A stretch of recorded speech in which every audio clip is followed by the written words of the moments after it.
क्या आपको भी विडाल टेस्ट की रिपोर्ट देख के कंफ्यूजन होता है कि ये पॉजिटिव है या नहीं, ये टाइटर सिग्निफिकेंट है या नहीं? तो आज हम आपको इस वीडियो में एक विडाल टेस्ट रिपोर्ट को रीड करना सिखाएंगे ताकि आप कोई भी रिपोर्ट 2 मिनटों में इजीली इंटरप्रेट करके बता सकें। Let's start. एक पेशेंट आता है जिसको 7 दिन से फीवर है। डॉक्टर उसका विडाल टेस्ट कराते हैं। रिपोर्ट ये आती है, typhi O 1:80 and typhi H is 1:160। अब सवाल ये है कि क्या इस पेशेंट को टाइफॉइड है या नहीं। आइए समझते हैं। अब टाइटर क्या होता है? टाइटर बहुत कंफ्यूज करता है। टाइटर का मतलब ये है कि जब आप विडाल टेस्ट करते हैं तो पेशेंट के सीरम को डाइल्यूट करते हैं और उस डाइल्यूशन में जो सबसे हाईएस्ट डाइल्यूशन, सबसे ज्यादा डाइल्यूशन वाली ट्यूब पॉजिटिव आती है उसको हम टाइटर कहते हैं। मान लीजिए 1:20 में एग्लूटिनेशन दिखा, आपको क्लम्पिंग दिखी, 1:40 में भी क्लम्पिंग दिखी, 1:80 में क्लम्पिंग है, 1:160 में क्लम्पिंग है, लेकिन 1:320 में क्लम्पिंग नहीं है। तो जो आपका लास्ट टाइटर है, सबसे हाईएस्ट डाइल्यूशन है जिसमें आपको क्लम्पिंग दिख रहा है, वो उस विडाल का टाइटर हो जाता है। जैसे कि यहाँ पे टाइटर होगा 1:160। करेक्ट। वाइवा और एग्जाम से रिलेटेड कुछ इंपॉर्टेंट पॉइंट्स देखेंगे।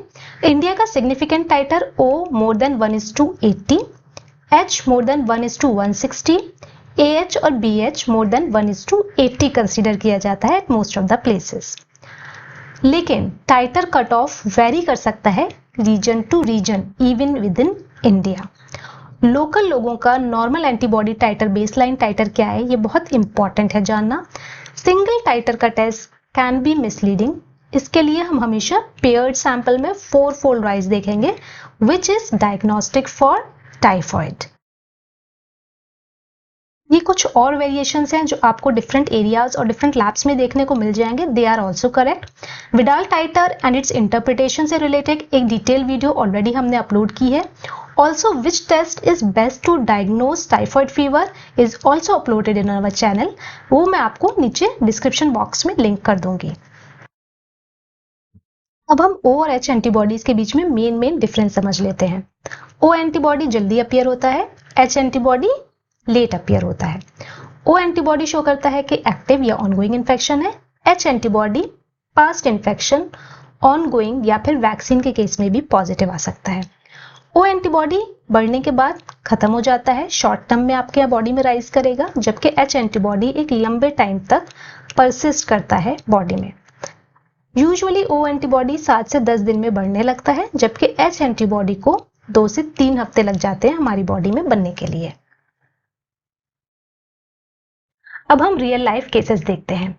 एक पेशेंट है जिसको 5 दिन से फीवर है। उसका विडाल टेस्ट कराते हैं। टाइटर आता है O 1:160, H 1:80, AH BH insignificant है। अब आपको ये बताना है कि इस पेशेंट को टाइफॉइड है या नहीं। वीडियो को पॉज करके सोच के अपना जवाब लिखेंगे। इसको हम एक्सप्लेन करेंगे थोड़ी देर में। तो अब इस केस को समझ लेते हैं। टाइफी O 1:160 है। सिग्निफिकेंट है? यस, सिग्निफिकेंट है। फीवर कितने दिन से है? 5 डेज से है, यानी कि ऑलमोस्ट एक्यूट है। तो कंक्लूजन क्या आता है? This titre 1:160 O in acute fever is suggestive of typhoid. We are not saying it as confirmatory, but this is suggestive of typhoid fever. For confirmation, we will do blood culture. Okay? अब हम अपना second case देख लेते हैं। इसमें fever 2 days से है। O टाइटर 1:40 है, टाइफी H 1:80 है, AH एंड BH इज 1:20। अब आपको बताना यह है कि क्या ये रिपोर्ट टाइफॉइड के लिए पॉजिटिव है। सोच के अपने आंसर्स लिख के रखिए।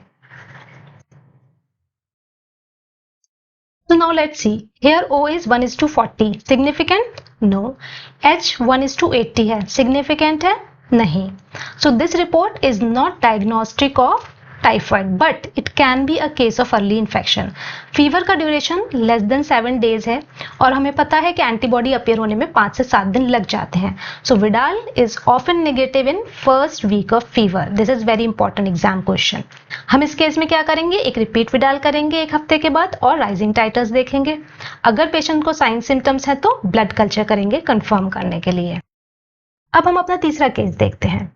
7 डेज का फीवर है, O1:40 है, H1:320 है, AHBH इनसिग्निफिकेंट। क्या इस पेशेंट को टाइफाइड है? सोच के अपने आंसर्स लिखिए। तो आइए अब इस केस को समझ लेते हैं। यहाँ पे H एंटीबॉडी टाइटर हाई है लेकिन O एंटीबॉडी टाइटर लो है। ऐसा किन केसेस में देखने को मिलेगा? पास्ट इन्फेक्शन में, या फिर वैक्सीन के केस में, या फिर कैरियर स्टेज, मतलब पेशेंट को सिम्टम्स नहीं है लेकिन वो बैक्टीरिया को कैरी कर रहा है और शेड कर रहा है। तो की पॉइंट हमारा निकल के आता है, अगर लो एंटीबॉडी है O और H हाई है, इसका मतलब active infection is highly unlikely. इसका पॉसिबल कॉज पास्ट इन्फेक्शन या फिर वैक्सीनेशन हो सकता है। Fourth case very important. Patient आता है फीवर का, फर्स्ट डे हम उसका टेस्ट कराते हैं, टाइफी O1:40 है। पेशेंट दोबारा आता है, ठीक नहीं होता। 1 हफ्ते के बाद दोबारा आपने टेस्ट कराया, टाइटर 1:160 है। अब इस पेशेंट को टाइफाइड है, हाईली लाइकली कि पेशेंट को टाइफाइड है। क्यों? क्योंकि 4-fold rise in paired Sira is diagnostic. तो इसको आप टाइफाइड का केस मान के चलेंगे आफ्टर क्लिनिकल कोरिलेशन। अब अपना ओरिजिनल केस देख लेते हैं। पेशेंट को 7 डेज से फीवर है, टाइफी O1:80 है, H1:160 है। क्या इस पेशेंट को टाइफाइड है? Let's see. O टाइटर 1:80 सिग्निफिकेंट है, यस। H टाइटर 1:160 सिग्निफिकेंट है, yes.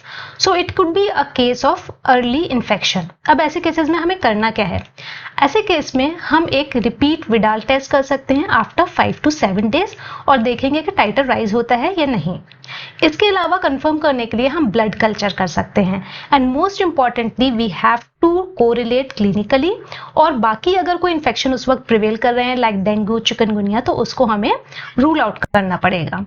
Now this report is suggestive but not confirmatory for typhoid. So let's see a quick interpretation trick. High O टाइटर है तो क्या मतलब है? Current infection. H टाइटर खाली बढ़ा हुआ है और कुछ नहीं है तो पास्ट इन्फेक्शन या फिर वैक्सीनेशन हो सकता है। राइजिंग टाइटर अगर है, पेयर्ड सीरम मतलब 2 सैंपल 1 हफ्ते के अंतर पे आपने लिए हैं, तो स्ट्रॉन्ग एविडेंस हो जाता है फॉर टाइफाइड। और कंफर्म करने के लिए गोल्ड स्टैंडर्ड है blood culture. Always correlate with clinical symptoms, very important. So if you like the video, please give it a thumbs up, subscribe to the channel and comment your answers or any questions in the comment section below. Thank you. Bye-bye.